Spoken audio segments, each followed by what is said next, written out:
Hello everybody. Today we are going to be going over all of my favorite agent harnesses and ranking them as well as discussing their pros and cons. Um, I use AI a lot, and I would say the best way to do so is via a terminal and via a coding agent like a harness like Claude Code or Open Code. There's a whole bunch of them. We'll talk about all of the different types, what they do right, what they do wrong. But that is the best way to use them because what my goal is when interacting with AI is how do I automate as much as possible? How do I get this thing to accomplish a goal for me without me having to babysit it as much? And then how can I improve my life? And we can even go over like real world use cases outside of coding and development where I use coding agents to help me do things that I just don't want to do otherwise. I have a tier list here, and I just want to say that these are probably like the best that exist on the market right now. There's definitely some that are better, but these tend to be the best or the most used, and we can go over them one by one, starting with, let's do Gemini CLI. So Gemini CLI I have used a few times, and what it does good is it's free. So you can basically install Gemini CLI, you get up to 1 million tokens a day with the 2.5 or 3 Pro, and you get more with the smaller versions. It works like Claude Code, so it can do all the same stuff Claude Code can do. Maybe it's behind on features a little bit, but I wouldn't say by much. And the models underlying the Gemini models themselves, I would like to say that they're decent.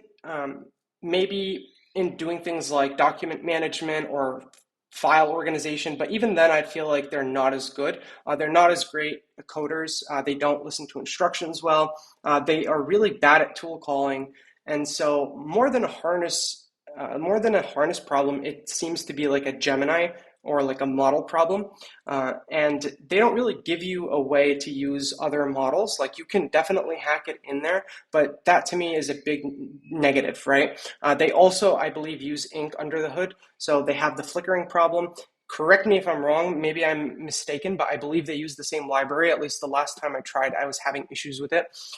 So I would say that the only thing that makes this unique is the models underneath it. And those models are just not as reliable on a day-to-day basis, and the harness itself doesn't do anything particularly special. It just feels like it's kind of there.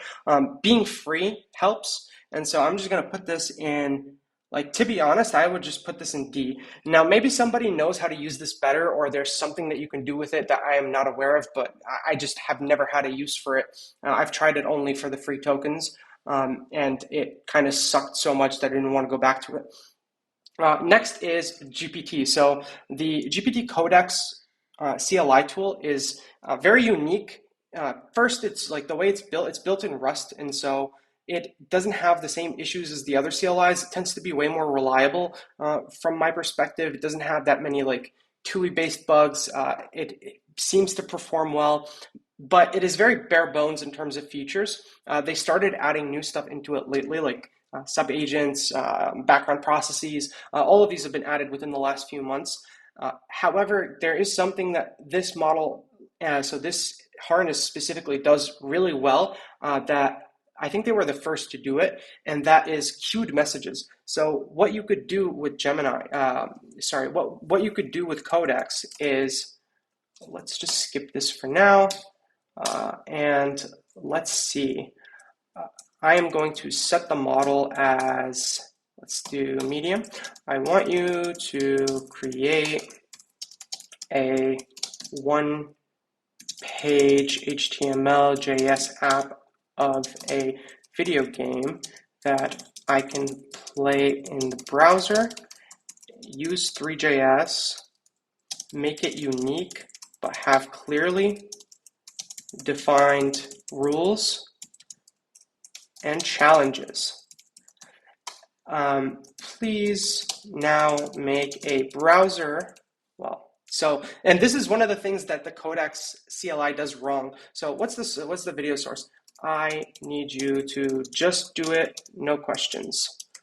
One thing I don't like about this model specifically is that it doesn't just do stuff. So you need to give it a lot of detail. And I think that like there is a benefit to that where you can just give it a whole bunch of detail and you can leave it alone for a few hours. And I'll demonstrate in JS and HTML. And sorry, I know that the sounds and all that is not great so far, but we will get there.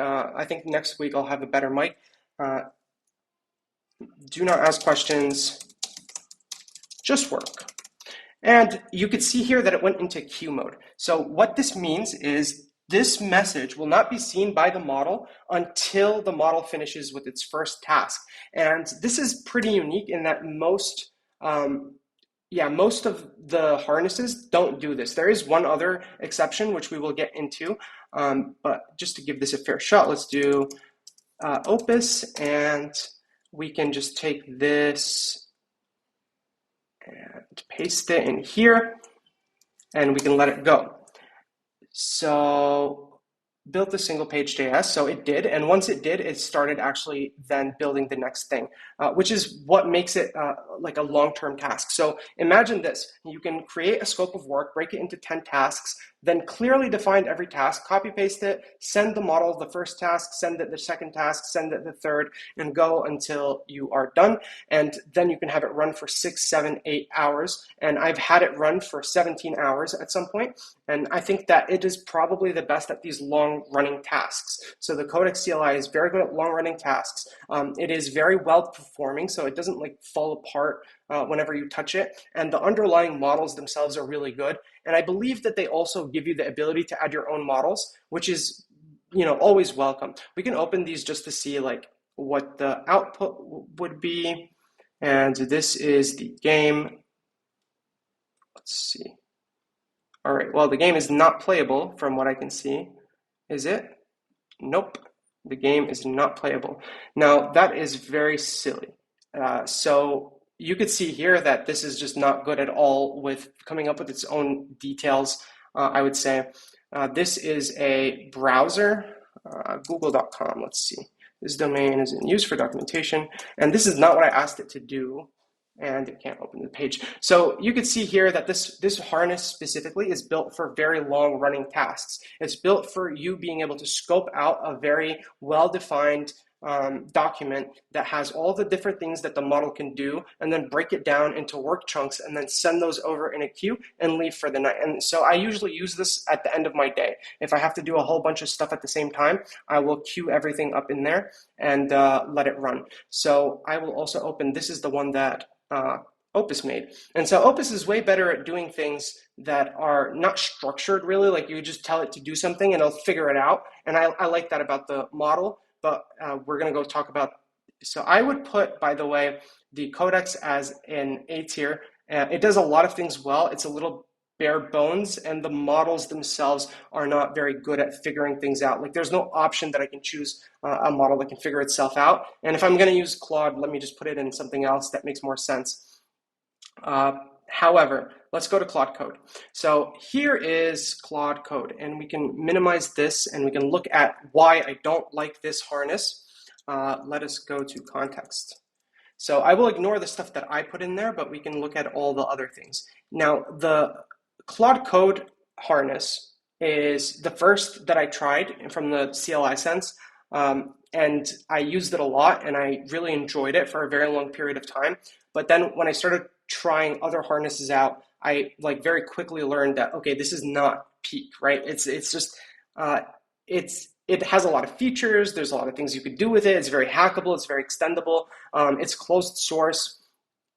And while you can add other models to it, it's a pain. So these are things that like weigh on me personally, because I like using different models that have different skills at different points in the day. Now, look, this is only like a paragraph in, and already 36K of the tokens are taken. So this harness does not do well at token management at all. It injects way too much system prompt, way too much tools.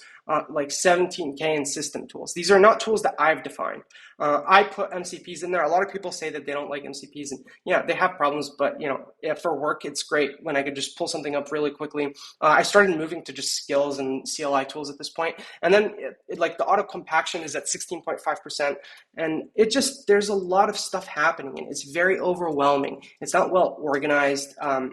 Like if I try to resume, like it doesn't show me all of the different sessions. It just shows me the one that I'm currently in. It does the flickering thing. So whenever you are using it, you could just like get this like flickering screen, which if you're using it at night, it could be very overwhelming and painful. So I'm going to take this and I am going to put it as a C tier. And I love what the team at Anthropic is building from like a model perspective and from a research perspective. Their content is amazing, but this tech just seems like a little bit sloppy, and I can't judge. Like they're building at a scale I've never built at, but I just wanted to be clear that this could be better, and it was the start of everything. All right, let's go B, because it did start a lot of these trends, even though it wasn't the first, but it did start a lot of the trends. Next is the Cursor. So Cursor is a very good IDE. I love it. There's a lot of things that it does really well, and I can actually go and hopefully show you something that Cursor does well. And I think Cursor now is becoming like this very unique and special kind of tool that you would use at larger organizations. It feels like the Adobe of coding. They've turned it into like Adobe at this point, and I would say that that's nice. It has its use cases. What it's especially good at, and I have to get this moved over here. Okay, it's good. It's good. Let's just open and let's close this. Let's close this and let's close. Okay, everything else is good. So what this is especially good at is the browser. They have this browser built into the tool itself, and it is very good at front-end development. So you can do like a lot of things. For example, you could run 4 models, 4 times Opus, or you could have you can use a work tree to run the same task to 10 models at a time, and it'll do it in a browser. And let's say I don't want to do that specifically. That looks like a lot, but we can switch to Sonnet or Composer 1. Please run the front end in the browser in the background. And get me the link. So what this does really well is the front-end integration is very nice. The fact that it's built into the IDE, like it does some things good, but I would say it does other things bad. Like it doesn't feel as free to use. I mean, you could just load it in the root project. All right, development server is not starting, so that is a lie. CD front end. Or no, I'll just do this. All right, we could take this now, and then we can open it here. Did it work? Unable to. All right. Well, this was a very bad demo, but I could just go on to x.com, for example. And so what you can imagine doing here is you have a website open, and then you can be able to communicate. This is so strange. Oh, x.cm, x.com. You can have your local host open in the browser, and then you can prompt it and you can point it where it needs to go and what it needs to do. You can use work trees so that you can run multiple models at the same time working on the same task in isolation, and then you cherry pick the best UI. It was the first to really do the agentic loop, I would say, at the scale. Like it exploded at some point. The pricing was really good, but now the pricing is bad. They do have a CLI, but I don't really see anybody using it. The technology is strong, but I feel like it's built for another type of user. And if you're a front-end developer and you spend a lot of time, you don't mind paying a lot of money because they don't have their own great subscription cost, I would say, then this is a good tool. I would put it at the same level as Claude Code. They were very foundational, but now they are just a little bit too expensive or a little bit too specific. And yeah, with Claude, it's mainly the context management that sucks with it. Next, we have Open Code. So I'm just going to go straight up and put it here. Now, Open Code is a beautiful CLI tool. It works like Claude Code, and it has all of the same features. You could basically select models. If you want to add a provider, you could do so. You could change your theme, and let me see, connect. So I could basically go and connect my APIs or whatever it is that I want to do, and I can prompt any model that I want. So let's go and pick, let's pick this. Hi. And what you could see is it's beautiful. It's very well organized. The colors are unique. It's not built with ink. It doesn't have the flickering issue. It is able to support multiple models. And one thing that they do that I really, really love, hopefully they have it open right now. So localhost 4096. There you go. And so they launch a server, and via that server, you can connect. Whenever you run open code, it not only launches the CLI, but it launches a server and the web app, and you can connect to it from a desktop app. And so it has this like server client architecture where you can use it as an agent, you could use it as a backend, you can have it run in the background, you can set a cron job and then basically connect to it from another model. It's very hackable, it's very nicely designed. Everything was built like by them. I think they built also the TUI itself, and they are really like masters of their craft. I would say they're very good at the whole like development. And you could see here, you could just add different projects. So let's say front end, like whatever, dwork front end. And then you can have your projects here. You can set notifications. You can configure your models, shortcuts, providers. It's such a clean experience that I don't think anybody else has built something so nicely. So I want you to build a browser operating system, please, single file, JS and HTML, then run it in the browser. And one more thing that I find to be very important is the ability to run local models pretty easily. So with OpenCode, I have all of my models configured. Like this is my home server, and I can just select here and go to Home Lab. I want you to build me a video game in a single HTML JS file. And what you'll see here is that it does the context management for you. It tells you how many tokens have been spent, how many files you've changed. There's just so many cool and unique things to it. And now we have it speaking in Chinese. And this is the remote one, by the way. This is not the local one. The local one is crashing. And that has never happened to me either. So I think maybe the agents feature is very nice. So you can have like different agents, which are just like markdown files and tools associated with the model. Let's make a new chat. Build a website as an operating system and run it in the browser. So you can see that there's a lot of positives about it.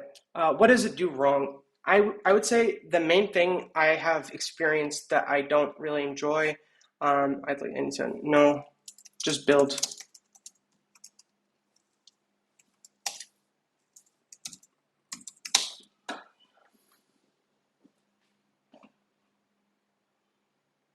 All right, just build. I see, okay. It's trying to use the question tool. All right, now, it has all of these tools that OpenCode provides. It like looks really well, well designed, and the server and client architecture is a great touch, and so you can do a lot of things with it.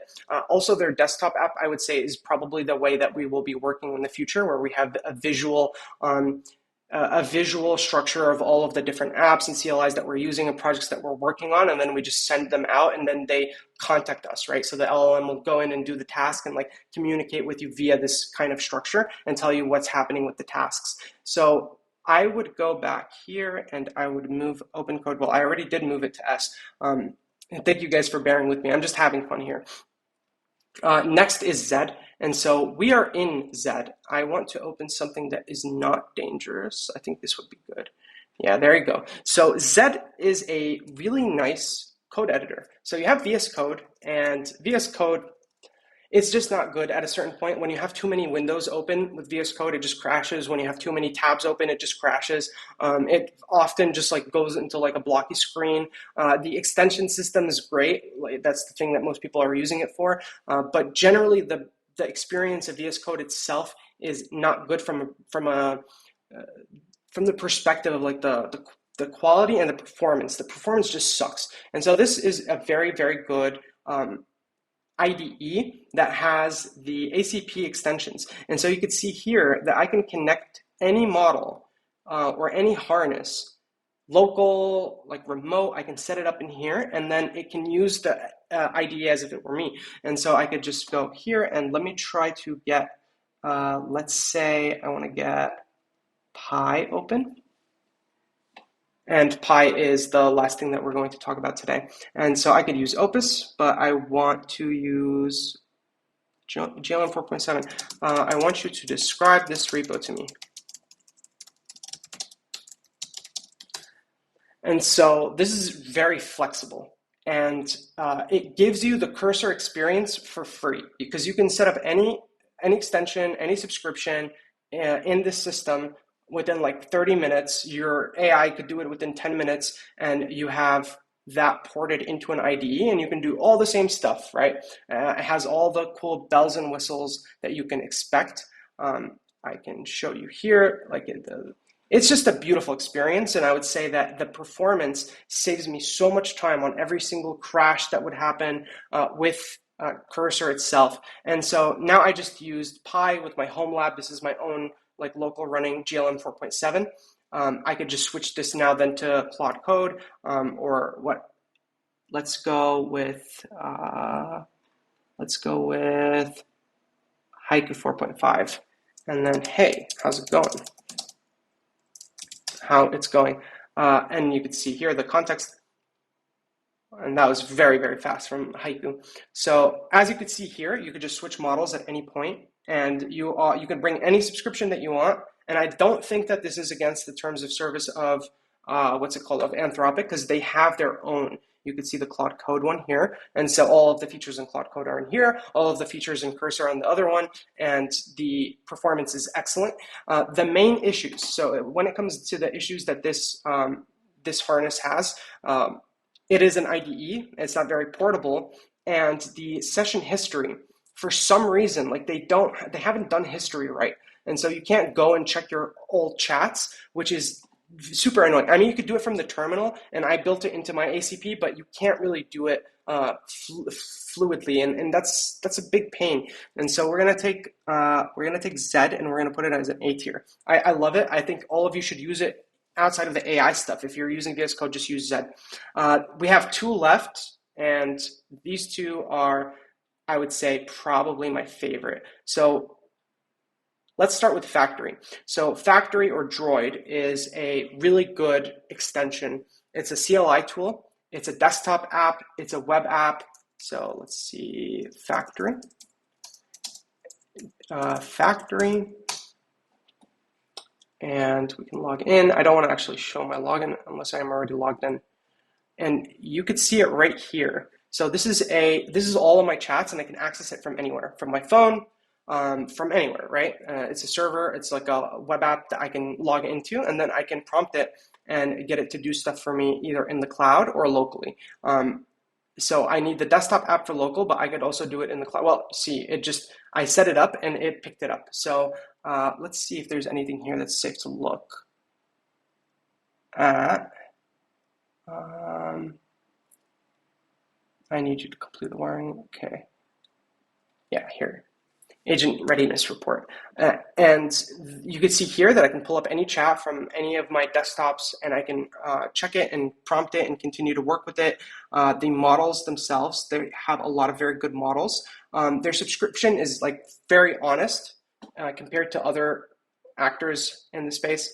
Later, I'm trying to open this.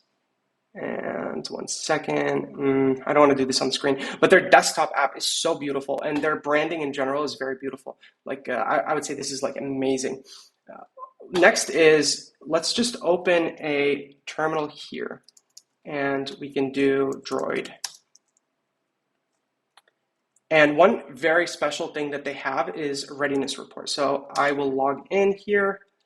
I'm going to cover my screen for a second, and we can go from there. But with Droid, they have focused a lot on like this like level of quality and refinement in terms of the things that they do. And they have all of these like slash commands, and they're like very special, like very simple things that stack up to an excellent experience. And I haven't seen that with a lot of the harnesses, I would say. There's only one other one that I see that does this as good as they do. And we could go back here and we can do readiness report. Switch to Sonnet. And so the readiness report will go over your actual code base, and it'll look in very specific places to see what could be automated and what could be improved so that your agentic coding experience is better. And one, you can see that it looks really nice. It does have the flickering problem with ink, but it doesn't have it as bad. You can set up all of your local models. You can get any subscription that you want and bring it in. They let you just modify it in the configuration. And it is an excellent tool for very long horizon tasks. So what I love using this with is I'll just go create a very long scope and give it to GPT 5.2 Pro. So I will go to GPT 5.2 Pro, get a really long scope, take it and then go to Droid, set up the model called GLM 4.7. This is one of the Chinese open weight models, and it's just so good in Droid. I pass it the scope and I leave it, and it can just run for many hours. I don't have like a exact snapshot, but I've had it running for at least 4 or 5, and it is accurate. Its token consumption is not that high, so to get to the task that it needs to get to finish what it needs to do, it doesn't just gobble up tokens like I would say Claude Code does, which is very nice. Their compaction system is super good. Now, they have a blog post about it. I'm not going to repeat what they said there. I think it's better to read it from there because I might be misunderstanding it. But from my understanding, they're doing something with context management that's different, and I feel the results, right? Like when I use it, I don't have to start new chats. I can just do 25 million plus tokens within a single chat without a problem very easily. And this is not just me that's saying that, and it works with GLM 4.7 really well. And so this is like my second favorite, and I think I already kind of demonstrated enough why this is such a good harness, and I will put it in S tier. And the last one is Pi. So I put factory in there twice. Last one and we're done. So Pi is something that I have discovered very recently. Let's go into Pi. So this is Pi, and this is one of the best harnesses that this is the best harness that I've ever tried. And the reason it's so good is it's just so simple. It's so simple, it's so clean. I don't know what they're doing exactly. I don't think they're using ink because they don't have the flickering problem. Their performance is outstanding. The speed, like I'm going to switch to Codex. And let's do this, and let's do hi, I want you to build any game you want in a single HTML and JS file, make it 3D, and run it in the browser. So it works with all the models, first of all. You can set, like, this is the speed of it is very impressive to me because I feel like I don't get this level of speed with other harnesses. I don't know why. Maybe it's like the token processing. I just genuinely don't know why. Also, the context does not fill up so fast. I have that problem with a lot of other harnesses as well, where I'm just like constantly compacting, or starting new sessions. With this, I could just like run it for an hour, and it's still only 120K of the total context that it has. And I tend to not really compact it. Like, it does a lot of things good. And you could see here that it has the steering mode. So this is how Claude Code works, where you can send it a message while it's working, and you can basically make it change what it's doing. And it has the follow-up. So you can queue messages just like you have with Codex, so that it'll just do its entire turn, and then when it's done, it'll see the next message, and it won't until then.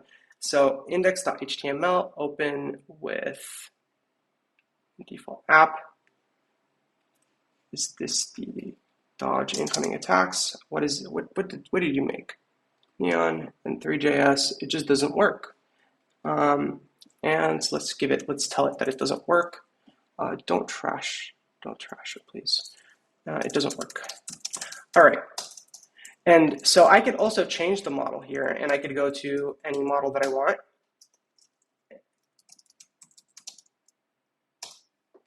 And once it gets interrupted, it'll go over to my other server.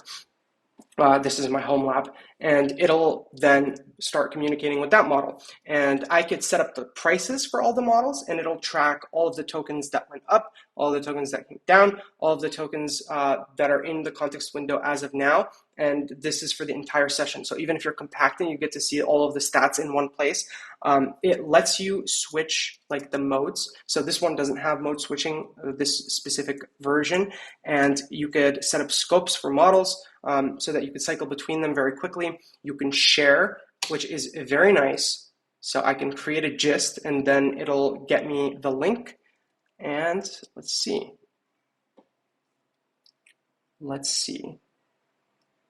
And you can see here, it created a link with all of the information that I might need, and I can use that. And I can use that to do a lot of different things. It has forking, and so I could fork from any message, and it'll create a new session so I don't like damage the first one. So if I ever get to the point where I really like the context in a session, I could just fork.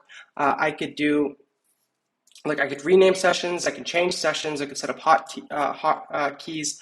I can look at the tree of like all the changes that were done, all the messages, all the code, and then I could do these skills. I could attach it, I could set up like an interactive shell, and there's so many different things that it does well. And I read from the creator of this, the creator of this harness that they learned a lot from Droid, at least for the compaction side of things. And so they are looking at good examples and influences, and they're trying to build something that is well engineered. It's also part of the ClaudeBot code base. So I think ClaudeBot uses this under the hood. I mean, I'm pretty sure, I don't just think. And you can see here that this simplicity and these costs are incredible. And you won't find anything that is this good typically. Now, I did this with Droid. And so here you go, and we can go back to Droid for a second, and we can see my readiness report. And in the meantime, something went wrong. Oh, I see.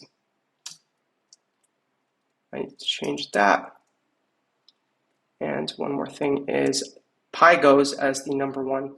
I feel like Pi and Droid are the closest, and then OpenCode is third, but OpenCode is still excellent in its own way. It's the most aesthetic of the three. It just feels like it's starting from a lower level, and it's going to take them time to get like to that level of refinement because they're building everything from scratch. So here you go, and I got my level for the factory Droid thing. Now I can look here and I can see all of the things that have changed, and I have 51% of the criteria passed. I'm level 3, and you can see what I'm doing right, what I'm doing wrong, and then I can assign these as tasks.